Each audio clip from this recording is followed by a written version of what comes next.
우리 하나님 말씀 보도록 그렇게 하겠습니다. 하나님 말씀은 창세기 33장,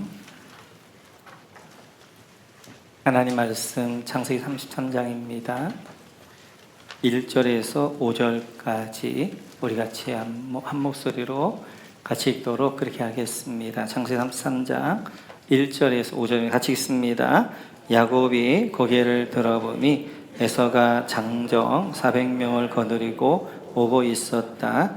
야곱은 아이들을 레아와 라헬과 두 여종에게 나누어서 맡기고 두 여종과 그들에게서 난 아이들은 앞에 세우고 레아와 그에게서 난 아이들은 그 뒤에 세우고 라헬과 요셉은 맨 뒤에 세워서 따라오게 하였다.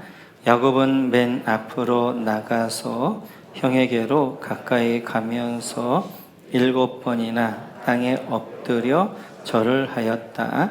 그러자 에서가 달려와서 그를 끌어안았다. 에서는 두 팔을 벌려 야곱의 목을 끌어안고서 입을 맞추고 둘은 함께 울었다. 에서가 고개를 들어 여인들과 아이들을 보면서 물었다. 네가 데리고 온 이 사람들은 누구냐? 야곱이 대답하였다. 이것들은 하나님이 형님의 못난 아우에게 은혜로 주신 자식들입니다. 아멘. 저는 성경에 있는 인물들 다 좋아하는데 그 중에 제가 참 좋아하는 인물이 야곱입니다. 그래서 야곱의 이야기를 계속해서 나누고 있는데 야곱은 굉장히 인간적이고 야곱을 보면 저도 참 부족함이 많지만 그 안에 제 모습이 많이 보여요. 그리고 야곱 정도면 좀 해볼 만하지 않나 이런 생각이 듭니다. 노아랄지 모세랄지 요셉이랄지 바울이랄지 이런 분들 보면 너무 기가 죽는데 야곱이나 베드로나 이런 분들을 보면 실수도 많고 인간적인 모습도 많고 물론 위대한 분들이지만 그래 그분들을 보면서 베드로를 이제 시몬을 베드로 반석으로 만들어 가셨던 것들 보고 야곱을 이스라엘로 만들었던 것을 보면서 나도 소망이 있지 않나 이런 생각을 하게 되어져요. 성경은 한 인물의 위대함을 설명하고자 하는 것이 아닙니다. 그러면 우리 모두는 기죽어가지고 난 안 돼 그렇게 되겠지요. 성경은 한 연약한 인간을 하나님이 어떻게 야곱을 이스라엘로 만들어 가시는가 하나님의 열심의 포인트가 있어요.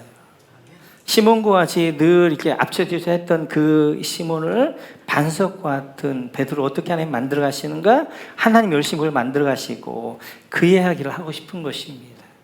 우리가 지금 야곱 이야기에서도 그것들을 우리가 붙잡지 아니하면 정말 중요한 것들을 놓치게 되어져요. 하나님은 야곱과 같이 남의 뒷발꿈치만 잡고 속이고 그리고 사람 상대하면서 그것 때문에 상처받고 이런 우리를 이스라엘로 만들어 가시는 게 첫 번째 목적이에요. 물론 그게 최종 꼬리는 아닙니다. 이스라엘에 더 우리를 다듬어야 될 부분이 있는데 적어도 야곱의 이스라엘로 만들어 가시는데 이제 그 이스라엘을 만들어 가기 위해 반드시 하나님 해결해야 될 것이 있는 거예요.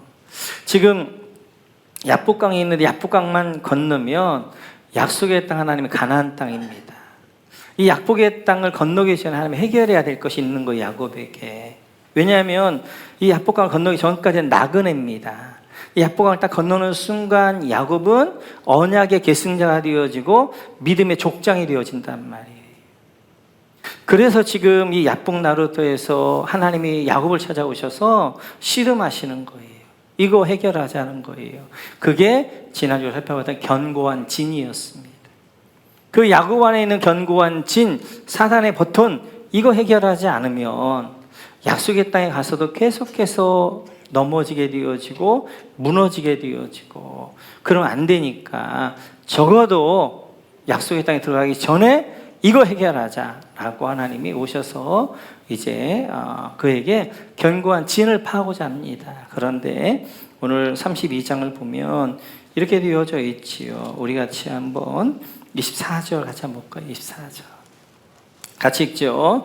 뒤에 홀로 남았는데 어떤 이가 나타나 야곱을 붙잡고 동이 틀 때까지 씨름을 하였다.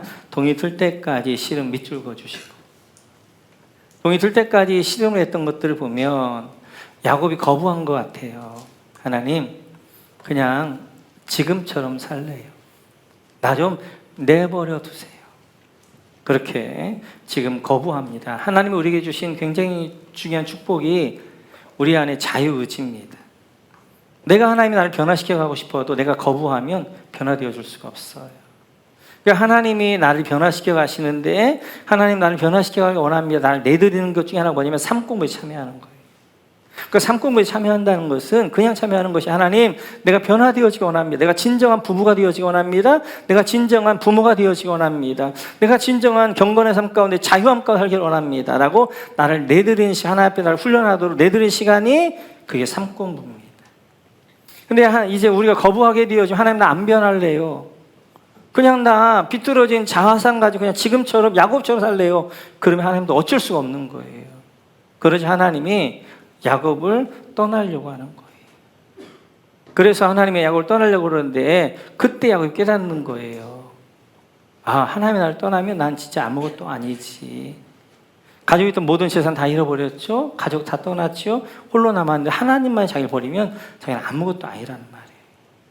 그리고 그 하나님께 붙잡고 축복해 달라는, 하나님 순종하겠다는 거예요. 그렇게 살겠다는 거예요. 제가 하나님이 너를 치료해 달라는 거, 나를 회복해 달라는 거, 내 안에 있는 견고한 진을 무너뜨려 달라는 거예요. 그리고 하나님 앞에 이제 잡고, 하나님 앞에 저를 좀 축복해 주십시오. 제가 순종하겠습니다. 제 안에 견고한 진 하나님 무너뜨려 주십시오. 라고 고백하고, 그러니까 하나님이 그에게 묻습니다. 우리 같이 한번 27절이죠. 27절 같이 읽어요. 시작. 그가 야곱에게 물었다. 너의 이름이 무엇이냐? 야곱이 대답하였다. 야곱입니다. 이제 하나님이 묻죠. 너의 이름이 무엇이냐? 너 어떻게 살았느냐? 네, 제 이름 야곱입니다. 야곱처럼 살았습니다. 저는 야곱과 같은 자입니다. 제 안에 견고한 진, 남의 뒷발꿈치를 잡고 제 안에 있는 견고한 진, 자기의 이 견고한 진이 있습니다. 고백하게 되어져요. 하나님의 치료는, 회복은 인정할 때부터입니다. 내가 이런 자입니다라고 인정할 때, 그때 하나님의 치료가 회복이 있게 되어지는 거지. 내가 나 괜찮은데요, 나 아무렇지도 않습니다, 그럴 때는 치료할 수가 없게 돼요. 하나님, 저는 야곱입니다. 저는 제 안에 이러한 견고한 진이 있습니다. 자기애라는 이 진, 남의 뒷발꿈치를 잡는 그러한 견고한 진이 있습니다 라고 고백할 때 하나님이 그를 치료하고 회복하게 되어지고, 그 견고한 진이 무너지게 되어지는, 그래서 하나님 28절에 보면 이렇게 말씀하십니다. 같이 한번 읽고 시작. 그 사람이 말하였다. 네가 하나님과도 겨루어 이겼고 사람과도 겨루어 이겼으니 이제 내 이름은 야곱이 아니라 이스라엘이다. 아멘. 그래서 이제 야곱 안에 있는 견고한 진, 자기애라는 그 견고한 진이 캐내어져서 그가 바뀌어지는 거예요. 야곱이 아니라, 남의 뒷발꿈치를 잡는 자가 아니라 이스라엘, 하나님과 이긴 자. 이제 그에게 사탄의 버튼이 사라졌단 말이에요. 견고한 진이 무너졌단 말이에요. 그래서 이제는 이긴 자가 되어지는 거예요. 그래서 이제는 사탄을 이긴 자, 우리가 하나님 어떻게, 야곱의 하나님 어떻게 이깁니까? 하나님 져주는 거지. 그러니까 하나님이 져주고, 그래, 이긴 자로 이제 그를 세워주시고, 그 이긴 그가 바로 사단과 세상을 이기면서 나가는 것들을 보게 되어져요. 이렇듯이 우리가 예수를 믿으면서 믿음의 길을 가면서 반드시 해결해야 할 것이 바로 견고한 진입니다. 우리 야복강에서 하나님과 직면하셔야 돼요. 그런데 많은 경우 한국 그리스도인들이 견고한 진이 있는가 없는가조차도 모르고 살아간단 말이에요. 그리고 그냥 평생 견고한 진을 안고 살아가요. 어린아이 신앙으로 그냥 살아간단 말이에요. 사탄의 버튼 하나 있어서 그냥 우리의 신앙을 살면 그런 거야, 그냥 이렇게 사는 거야 라고 살아간단 말이에요. 아닙니다.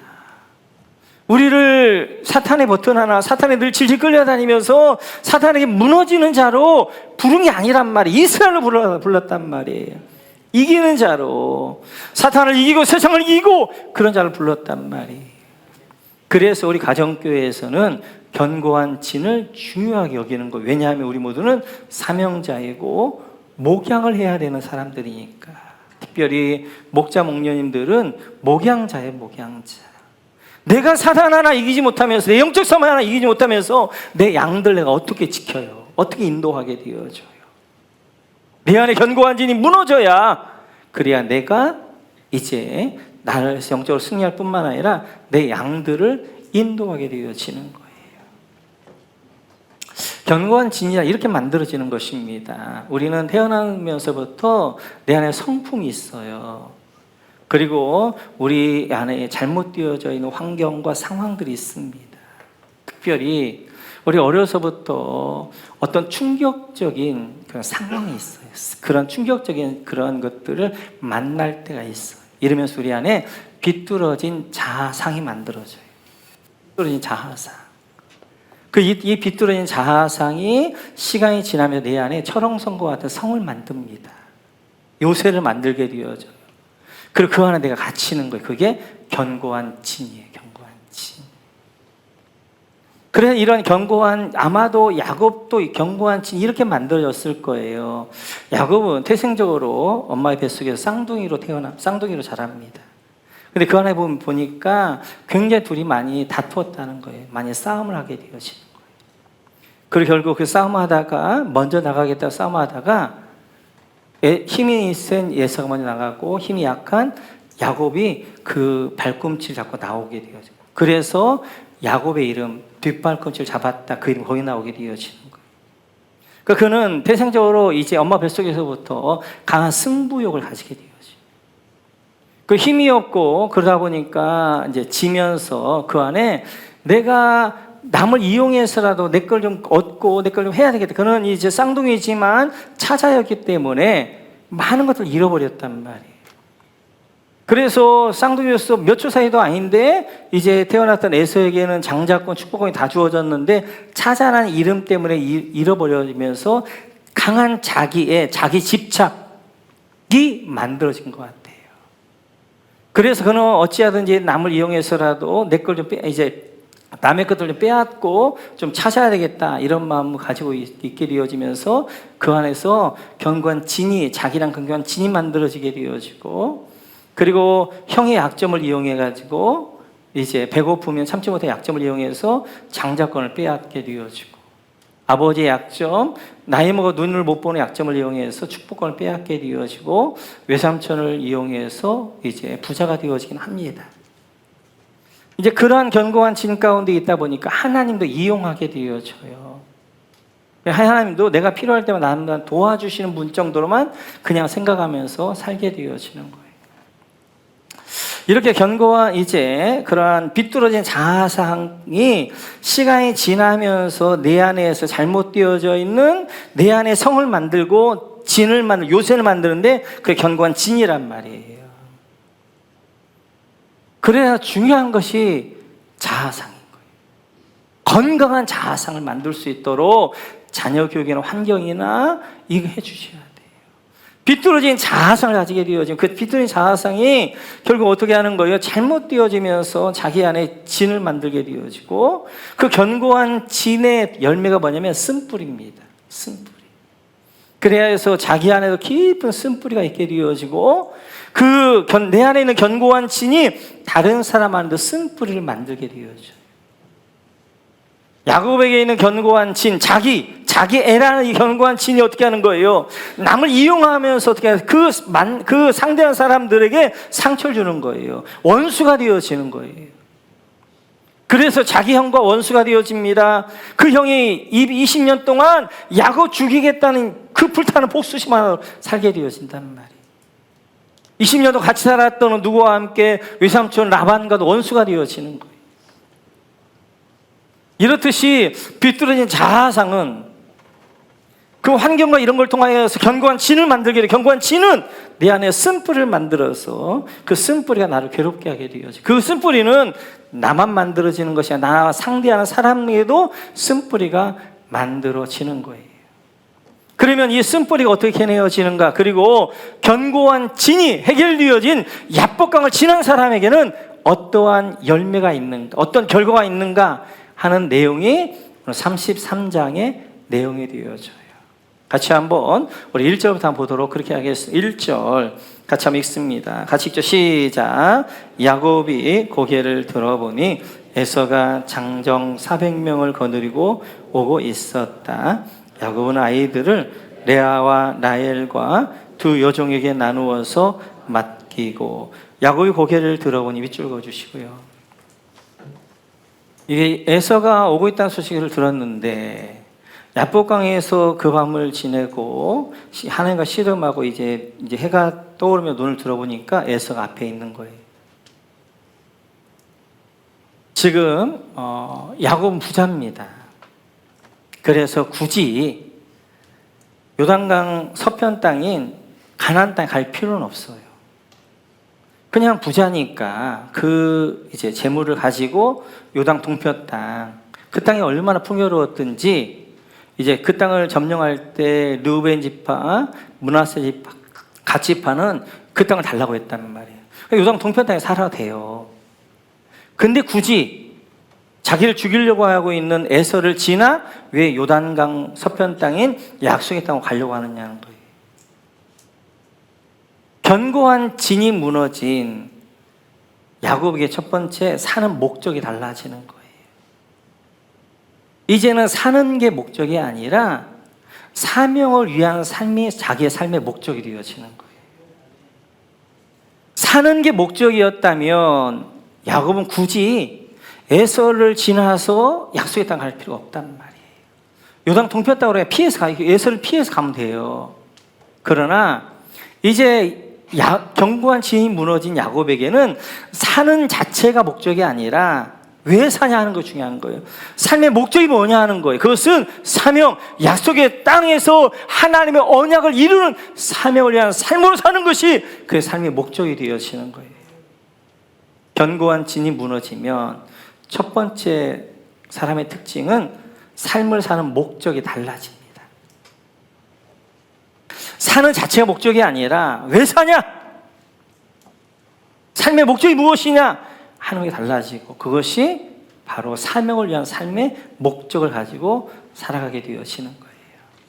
저희가 이렇게 힘겹게 가정교회를 하는 이유 중에 하나도 뭐냐면, 우리의 하나님 우리를 부르신 목적이 예수 믿지 않는 분들을 예수 믿게 하는 하나님 나라를 확장해가는 일들을 우리 부르셨단 말이에요. 근데 우리는 어떤 제도적이고 이렇게 좀 하지 않으면 안 되는 거예요. 그러니까 목장을 만들고 함께 VIP를 위해 기도하고 이러면서 우리 주신 사명을 늘 기억하자는 거예요. 하나님이 나를 왜 예수 믿게 했는가? 예수 믿어 내가 뭘 해야 될 것인가? 하나님 예수 믿은 이후에 왜 나를 남겨두시는가? 하는 그 목적, 그 삶의 목적, 바로 사명을 위하여 살아가자. 그래서 그 일들 함께 하자. 그래도 공동체를 만들게 되어지고 영혼과 죄 삼는 일들을 위하여 나가게 되어지는 것입니다. 예수 믿으면서도 사는 게 목적인 분들이 많아요. 그러면 광야 40년 동안 살았던 먹다 죽는 인생하고 아무런 이제 차이가 없습니다.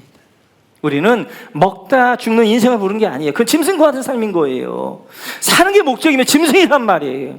우리는 하늘을 바라보며 사명을 위한 부르심으로 사는 삶이란 말이에요. 우리 모두가 하나님이 왜 나를 부르셨는가? 그 사명이 무엇인가를 확인해보는 여러분 모두가 되시기를 주님의 이름으로 축원합니다. 계속해서 2절에 보면 이렇게 말씀하셔요. 2절 같이 한번 읽어요. 시작.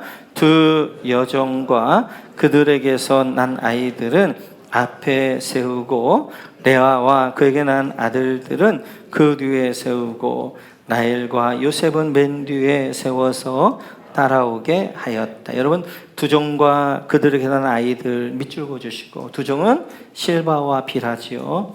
그들의 난 아이는 누구예요? 실바에게서 두 아들, 비라의 두 아들 4명이죠. 그 다음에 밑에 레아와 그에게 난 아들들 밑줄 그어주시고, 레아에게서 몇 명의 아들이 태어나요? 6명의 아들이 태어납니다. 그리고 그 뒤에 라헬과 요셉을 세우게 되어져요. 보시면 이렇게 되어지는 거죠. 실바와 비라와 그 다음에 네 아들을 앞에 세우고, 그다음 뒤에 레아 이제 실바와 비라와 이제 네 아들, 그리고 레아와 여섯 아들을 세우게 되어 맨 뒤에 라헬과 요셉을 세운다는 말이에요. 야곱스럽지요. 야곱스럽지. 그러니까 그 야곱의 이제 자기가 가장 사랑했던 라헬, 요셉은 마지막 하기를 원하는 거예요. 옛 습성은 안 변합니다. 잘. 그러니까 견고한 집이 무너졌다고 그래가지고 사람이 하루아침에 바뀌는 게 아니에요. 그렇기 때문에 우리에게는 뭐가 필요해? 시간이 필요해. 시간. 사람은 서서히 변화되어지는 거예요. 시간이 되어지면. 그래서는 옛 습성이 오랜 기간 동안 내 안에 만들어졌기 때문에 내가 견고한 집이 되어 무너지고 하나님 내가 깊이 만났다고 어느 날 갑자기 싹 변하는 게 아니라 옛 습성들은 남아있단 말이에요. 그 습성들이 어떻게 하는, 계속해서 내 그것들을 이제 싸우면서 어떻게 하는 거, 변화되어서 가는 거예요. 안 바뀝니다. 그런데 옛 습성은 안 바뀌어야 돼. 이건 바뀌어야 돼요. 우리 같이 한번 3절로 한번 가볼까요? 3절. 같이 읽죠. 시작. 야곱은 맨 앞으로 나가서 형에게로 가까이 가면서 7번이나 땅에 엎드려 절을 하였다. 야곱은 맨 앞으로 나가서 밑줄 그어주시고 삶의 태도가 달라지는 거예요. 예전에 견고한 진이 무너지기 전에 얕본 나루에서는 어떻게 했어요? 이제 자기 아내와 자식들은 강 너머에 있고 자기는 강 너머에 있었잖아요. 그래서 에서가 이제 치면 이 자식과 아내들을 방패 삼아서 나는 도망가겠다. 맨 뒤에 있었던 야곱이 어디로 가는 거예요? 맨 앞으로 가는 거예요. 옛 습성은 잘 안 바뀌지만 적어도 삶의 태도는 달라져야 돼요.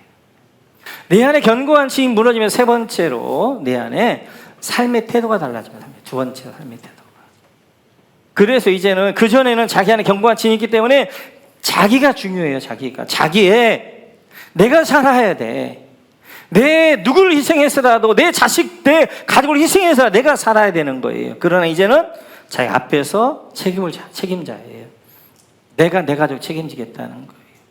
내 가족을 내가 희생하겠다는 거예요. 내 가족을 내가 어떻게 섬기겠다는 거예요. 이제는 이제 견고한 진이 무너지면 옛 습성은 아직 남아있지만 뭐가 달라지느냐? 삶의 태도가 달라지는 거예요. 그래 자기중심적이고 자기만 생각하고 이랬던 사람이 다른 사람 생각할 줄 알고 섬길 줄 알고 태도가 달라지는 것이. 그러면서 이제 다시 한번 3절을 보시면 형에게로 가까이 가면서 밑줄 그어주시고 지금 이제 이렇게 맨 앞에 서서 형에게로 가까이 갑니다. 이때 야곱이 두려운 마음이 있었겠어요? 없었겠어요? 두려운 마음이 있었죠. 용기란 두려운 마음이 없는 그 용기가 아니라 두려운 마음은 있지만 그래도 앞으로 한 걸음 나가는 것이 용기예요. 용기. 우리가 기도한다고 그래가지고 우리 안에 두려운 마음도 다 사라져. 그렇지 않아요. 두려운 마음은 여전히 있어요. 그러나 하나님이 앞으로 나갈 힘을 주시는 거예요. 내가 견고한 진이 무너지니까 담대함이 생기는 거예요. 견고한 진이 무너진 사람들의 특징이 뭐냐면 세 번째로 담대함이에요. 담대함. 두려운 마음은 있지만 그러면 하나님의 힘을 가지고 주신 이제 힘을 가지고 나가게 되어지는 거예요. 내 안에 견고한 진이 있거나 쓴뿌리가 있으면 하나님과 관계를 막습니다. 하나님 온전히 신뢰하지 못하도록 하는 거예요. 그러나 내 안에 견고한 진이 무너지면서 내 안에 쓴뿌리가 무너져 하늘 문이 열리면서 하나님을 의지하는 믿음이 생기기 시작하는 거예요. 그래서 오늘도 야곱이 두려운 마음이 있지만 하나님 의지하는 믿음으로 어떻게 하는 거예요? 담대함으로 야곱 이제 에서 앞에 나가게 되어지는 것입니다. 그러면서 계속해서 보면 이제 그 밑에 7번이나 땅에 엎드려 절을 하였다. 밑줄 그어주시고 이렇게 야곱은 이제 7번 절을 하면서 에서에게 이제 앞으로 나가게 되었습니다. 얼마나 여러분 자존심 상하겠어요. 지금 에서는 그냥 자기 이제 쌍둥이 형이에요. 그런데 이제 마치도 왕에게 하는 것처럼 형에게 한 번 더 7번이나 절하면서 내가 잘못했다고, 내가 미안하다고 7번을 절을 하면서 가게 되어지는 거예요. 이제 견고한 진이 무너진 사람의 특징 4번째는 자존심을 세우지 않습니다. 이제 야곱에게 자존심 중요하지 않아요. 왜냐하면 이 자존심보다 훨씬 큰 자존감이 있기 때문에 그래요. 야곱은 하나님을 이긴 자라는, 이스라엘이라는 자존감이 있는 거예요. 자존감이. 그 자존감이, 자존심 따위는 이제는 아무것도 아닌 거예요. 그래서 이제 나는 하나님 이긴 자, 이스라엘의 자존감이 있기 때문에 그 자존심이 상하더라도 7번이나 절할 수 있었던 것이 바로 그거예요. 견고한 진이 무너졌느냐, 아니면 내 안에 하나님의 은혜가 이제 있느냐 없느냐 알 수 있는 중요한 잣대 중에 하나가 뭐냐면 자존심입니다. 자존심 하나 딱 건드리면, 그러니까 많은 사람들이 잘 버텨요, 이겨요. 근데 어디서 무너지냐면 자존심에 무너져요. 자존심에서. 자존심 하나 딱 건드리게 되어지면 내가 이건 못 참아. 이게 내 최고의 보루인데 이것까지 무너지면 나는 많이 무너지는. 그래서 어떻게 확 분노하게 되어지고 확 무너지게 되어지고. 사탄의 버튼이 자존심일 때가 많습니다. 자존심. 그런데 하나님의 자녀는 자존심보다 훨씬 큰 자존감이 있어야 되는 거예요. 하나님의 자녀라는 자존감이 있으면 그 자존심 따위는 아무것도 아닙니다. 우리가 사역할 때 우리를 사탄이 무너뜨리게 하는 것 중에 하나는 자존심 상하게 하는 거예요. 목원한테 그렇게 연락했는데도 연락을 안 받아. 자존심 상해. 밥을 했는데 아무도 안 와. 자존심 상해. 사단은 자꾸만 어떻게 하는, 자존심 상하게 한단 말이에요. 그래서 에이 더러워서 못 해먹게 그러면서 한단 말이에요. 아니에요. 만약 예수님이 십자가에 달리셨는데 자존심 상했다면 뛰쳐 내려왔겠죠. 네가 메시아면 내려와 봐라. 오늘 비웃고 막 그랬어요. 야, 저가 진짜 메시아면 안에 12명 되는 천사가 그걸 보여주는 자 보자. 침을 뱉었단 말이에요. 뺨을 때렸단 말이에요. 그런데 예수님 하나님이란 자존감, 그리고 이제 이 백성들을 살려내야 되는 그 이제 사명이 있었기 때문에 자존심은 아무것도 아니에요. 자존심 완전히 내버린 거예요. 마찬가지예요. 우리가 하나님의 일을 할 때, 하나님 믿음의 길을 할 때 우리를 걸려 넘어지게 하는 중에 하나 자존심입니다. 자존심. 그런데 내 안에 자존감이 있는 분, 하나님의 자녀는 자존감, 하나님이 이긴 자라는 이스라엘 자존감이 있으면 자존심이 아무것도 아닌 거예요. 하나님이 알아주면 되는데 뭐, 하나님 보시는데 뭐, 사람의 좀 수근거림이, 사람의 좀 자존심 상하게 하는 것이 문제가 되지 않는 거예요. 오늘 야곱이 그렇습니다. 그래서 이렇듯이 하나님의 이제 내 안에 견고하지 무너진 분들에게 4번째 특징은 자존감이 강해요. 자존감이. 그래서 자존심 따위 가지고 흔들리지 않습니다.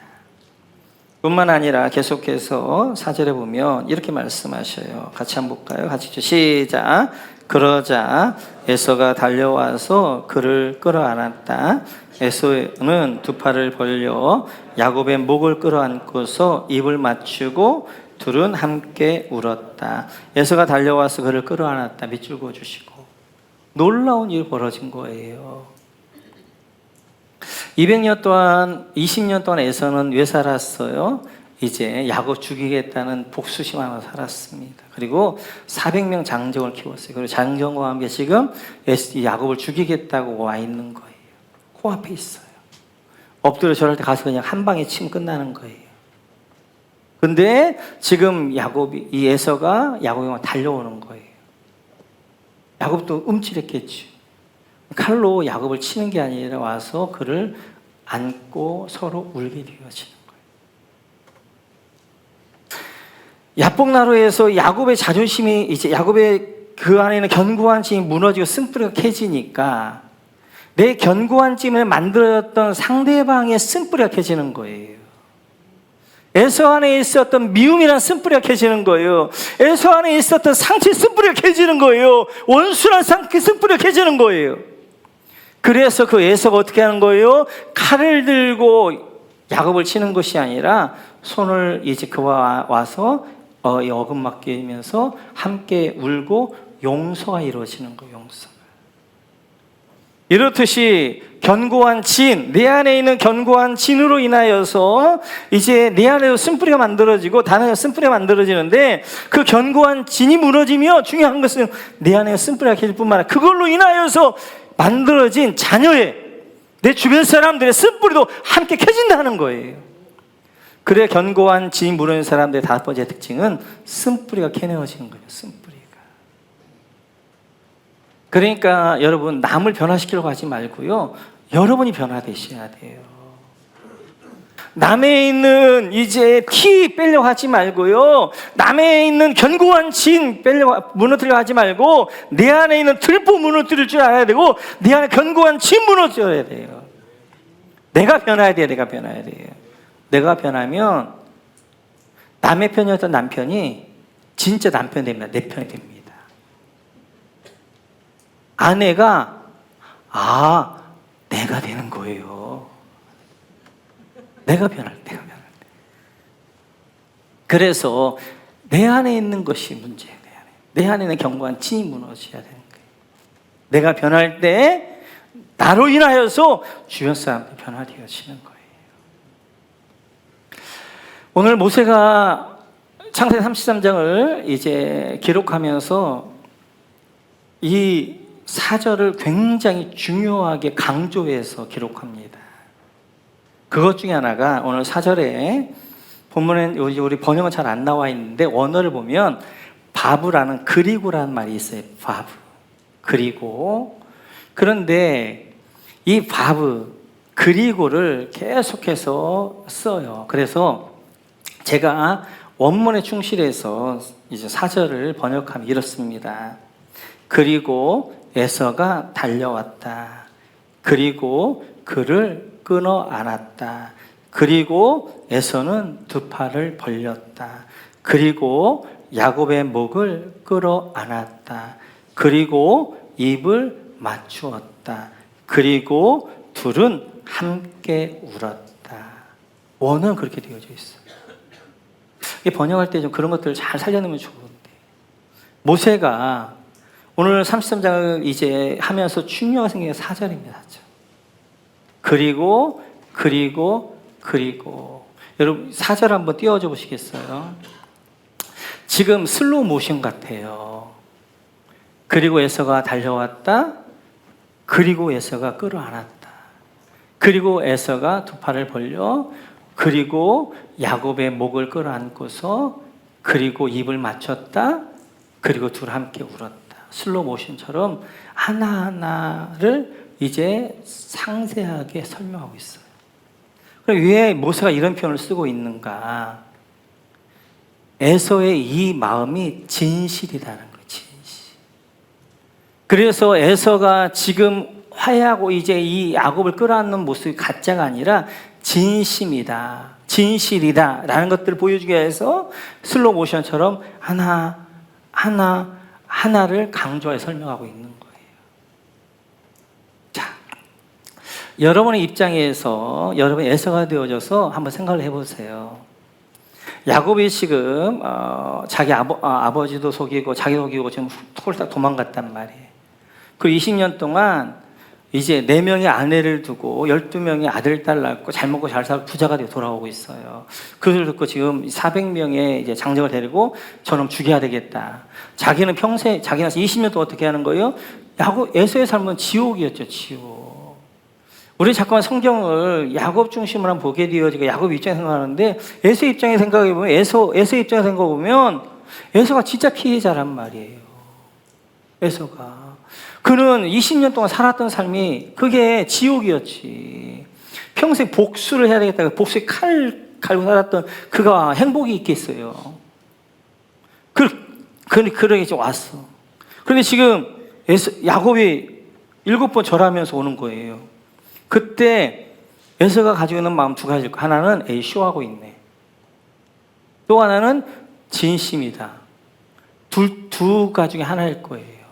만약 여러분들이 에서의 입장이라면 어떻게 생각하시겠어요? 에이, 저놈 또 쇼하네. 진짜 야곱스럽다. 이제 지가 살라고 그러니까 그냥 나한테 7번이나 저라면 쇼하고 있네.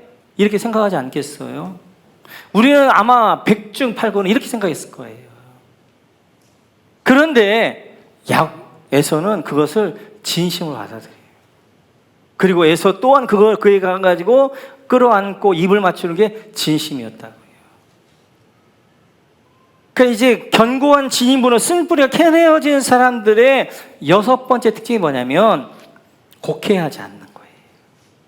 이게 아주 중요해요. 이게 아주. 오해하지 않는 거예요. 그냥 있는 현상 그대로 받아줄 줄 알게 되어지는 거예요. 그래서 내 안에 견고한 진이 안 무너져 쓴뿌리가 있는 분들의 특징이 뭐냐면 늘 곡해합니다. 늘 오해합니다. 그래서 그 곡해와 오해로 늘 상처가 만들어지게 되고 그 상처가 더 깊은 쓴뿌리를 만들게 더 강한 이제 견고한 진을 만들게 되어지고 너무나 많이 오해하게 되어지는 거예요. 우리 삶들을 보게 되어 많은 문제가 어디서 오냐면 오해에서 옵니다. 곡해에서 옵니다. 왜곡되어져서 옵니다. 있는 것을 그대로 받아줄 줄 알아야 되는데 있는 걸 그대로 받아줄 줄 모르는 거예요. 왜요? 내 안에 쓴뿌리가 있으니까. 견고한 진이 있으니까 자꾸만 생각하는 거예요. 나쁜 의도가 있겠지? 뭐 다른 생각이 있겠지? 뭐 있겠지? 그러면서 자꾸만 나쁘게 생각하는 거예요. 근데 내 안에 견고한 진이 무너진 분들의 특징은 내 안에 견고한 진이 무너지니까 그 마음이 착한 마음이에요. 순수한 마음이에요. 그러니까 다른 사람의 이제 이것들도 순수하게 받아줄 줄 알아요. 그래서 다른 사람들이 하는 행동을 그대로 받아줄 줄 안단 말이에요. 그래서 곡해하는 사람들은 늘 어떻게 하냐면 다른 사람이 어떤 행동을 하면 가장 나쁘게 해석해요. 거기다 막 자기 생각을 막 집어넣어. 자기가 막 음모론 막 그렇게 그래서 저건 저럴 거야 그렇게 생각하는 거예요. 그런데 견고한 진이 무너지고 착한 사람들 그리고 심플하게 해내는 분들은 모든 것들을 좋게 받아들여요. 그냥 있는 그대로 받아들이는 거예요. 오늘 에서가 그랬고 야곱이 그랬어요. 야곱이 7번 절하는데 쇼한다고 생각하지 않는 거예요. 진실한 생각했던 거예요. 에서가 야곱을 죽이려고 왔는데 이게 야곱의 꼴이 아닌 거예요. 그는 엉덩이뼈가 어긋맞게 어떻게 하는 거예요? 질질 절면서 오는 거예요. 여러분 그 전날에 엉덩이뼈가 어긋나서 얼마나 아팠겠어요? 7번 한번 절을 해보세요. 우리가 이렇게 맨몸으로 절을 해도 힘든데 이 고관절을 끊어야 했다고 생각해보세요.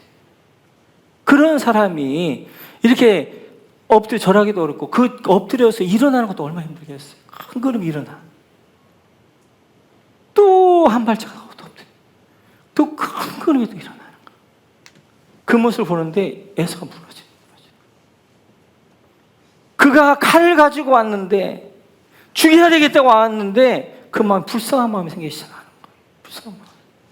그래서 칼을 가지고 그렇게 가는 것이 아니라 어떻게 하는 거예요? 대신 그에 달려가서 서로 이제 서로 안고 울게 되어진 그런 것이 되어진 거예요. 그래서 이렇게 견고한 진이 무너지면 중요한 것 중에 하나가 곡해하지 않아요. 곡해하지 않아요. 그래서 세상이 아름다워지는 거예요. 그리고 있는 그대로 받아줄 줄 아는 바보가 되는 거예요. 바보가 되는 거예요. 그냥 남이 어떻게 의도를 가지고 있든지 남이 뭐라고 하든지 그냥 나는 그대로 받아주면 나는 괜찮은 거예요. 그냥 바보처럼 그냥 받아주면 되는 거예요. 그걸 막 곡해가지고 뭐 이랬을 거야 저랬을 거야 이런 의도가 있을까 뭐 했을까 하면 내 속이 뭐가 되는 거예요? 치욕이 되는 거예요. 치욕이 되는 거죠. 뿐만 아니라 이렇게 견고한 진 무너진 사람의 7번째 특징이 이것입니다. 같이 한번 우리 5절 같이 읽어볼까요? 5절 같이 시작. 에서가 고개를 들어 여인들과 아이들 보면서 물었다. 네가 데리고 온 이 사람들은 누구냐? 야곱이 대답하였다. 이것들은 하나님의 형님의 못난 아우에게 은혜를 주신 자식들입니다. 여러분 은혜를 주신 자식들입니다. 밑줄 그어주시고 은혜에다 동그라미 쳐주시고 지금 내 안에 그리고 12 아들 딸 누구예요? 야곱이 낳은 자식이잖아요. 자기가 강했던 야곱이는 옛날 같은 뭐라고 했어요? 네, 내가 낳은 내 자식입니다 라고 했을 거란 말이에요. 그러나 야곱이 뭐라고 해요? 하나님이 못난 아우에게 은혜로 주신, 하나님의 은혜로 주신 자식들입니다. 고나 이제 내 안에 견고한 진이 무너진 사람들, 하나님의 시각으로 내 삶을 보기 시작하는 거예요. 그런데 하나님의 시각으로 내 삶을 보기 시작하면서 어떻게 하는 거예요? 그 삶 가운데 하나님의 은혜를 발견하고 은혜를 고백할 줄 아는 거예요.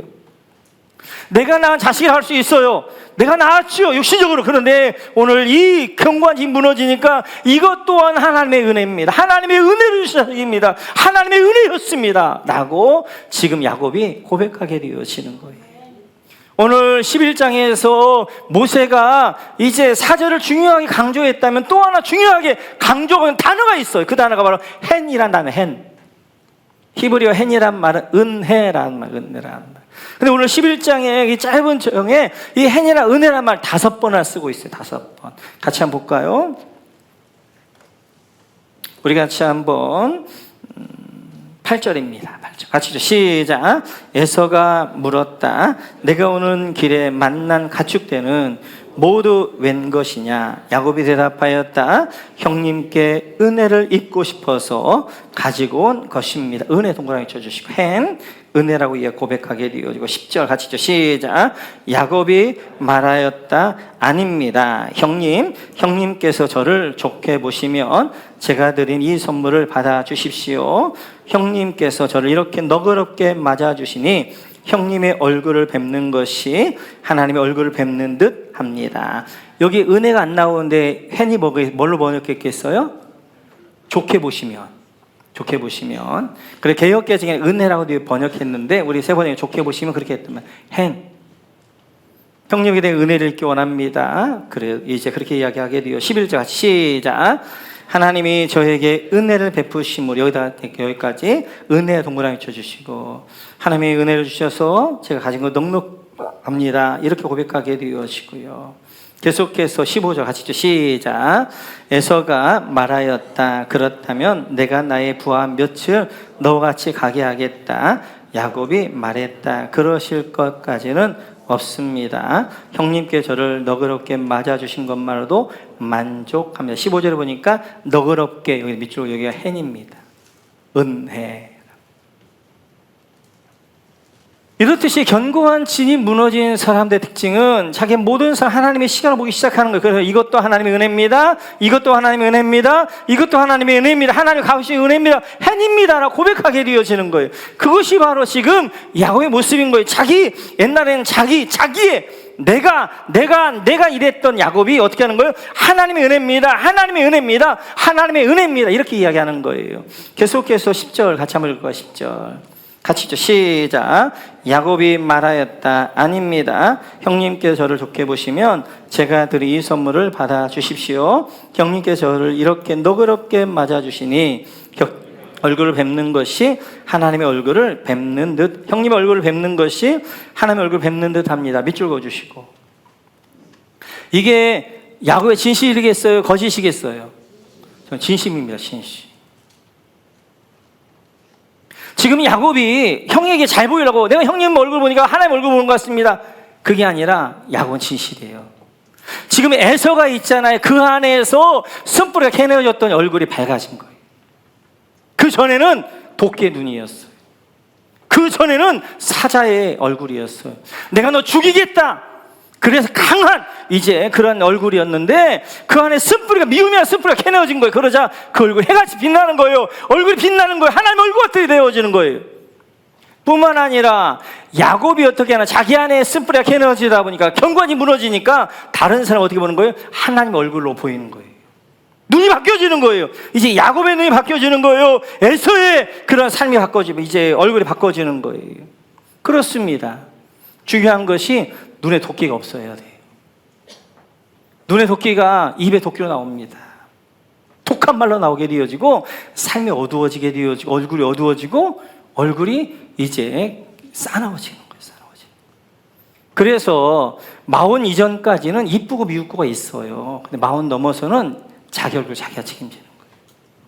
어떤 분들은 곱게 예쁘게 늙는 분들이 있어요. 근데 어떤 분들은 독스럽게 늙는 분들이 있단 말이에요. 예수 믿는 분들 많이 그렇죠. 얼굴이 참 밝습니다. 그렇죠. 우리 안에 견고한 진이 무너지고 하나님의 은혜로 가득하니까 얼굴이 밝아지면 삶이 밝아지는 거예요. 그러니까 그 얼굴이 천사처럼 빛나는 거예요. 하나님 얼굴을 보이는 거예요. 그래서 이제 우리 안에 곱게 늙어가야 돼요. 얼굴이 빛나야 돼요. 얼굴이 하나님의 얼굴과 같이 그렇게 평안하고 그런 은혜로 가득해야 돼요. 내 안에 견고한 진이 무너지게, 여덟 번째 견고한 진이 무너진 분의 특징이 얼굴이 빛납니다. 또한 다른 사람도 그렇게 보게 돼요. 예, 내 안에 견고한 진이 무너져서 지옥이 내 안에 천국이 이루어지니까 보는 것이 아름답게 보이는 거예요. 남의 얼굴이 천사의 얼굴처럼 보이는, 하나님 얼굴처럼 보이는 거예요. 분이엘처럼 보이는 거예요.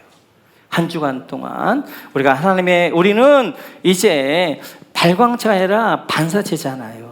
하나님 영광의 빛을 우리가 받아서 그 빛을 비추는 사람이란 말이에요. 이것이 우리의 사명입니다. 그 빛을 보고 어떻게 세상 사람들이 저 사람 왜 이렇게 고난인데, 왜 이렇게 삶은 어려운데 얼굴이 빛나지? 삶이 아름답지? 예수 믿는 것이구나. 모범교회 다니는구나. 그럼 나도 한번 모범교회 가면 내 얼굴도, 내 삶도 저렇게 밝아질까? 저렇게 빛날까? 그리고 목장으로 교회로 오는 거란 말이에요. 같이 한번 이 한 주간도 우리 안에 이제 견고한 진이 한 번에 무너지지는 않아요. 그러나 내 안에 있는 견고한 진이 있다는 걸 기억하고 승부했다면 그 견고한 진을 무너뜨려야 되고, 만약 무너뜨리지 못한 분이야 내년도에 가을에는 우리 전 교인이 새로운 삶을 할 거예요. 제가 목사님들 새로운 삶 강사입니다. 이래봬도. 그래서 다음에 오셔서 견고한 다 무너뜨려야 돼요.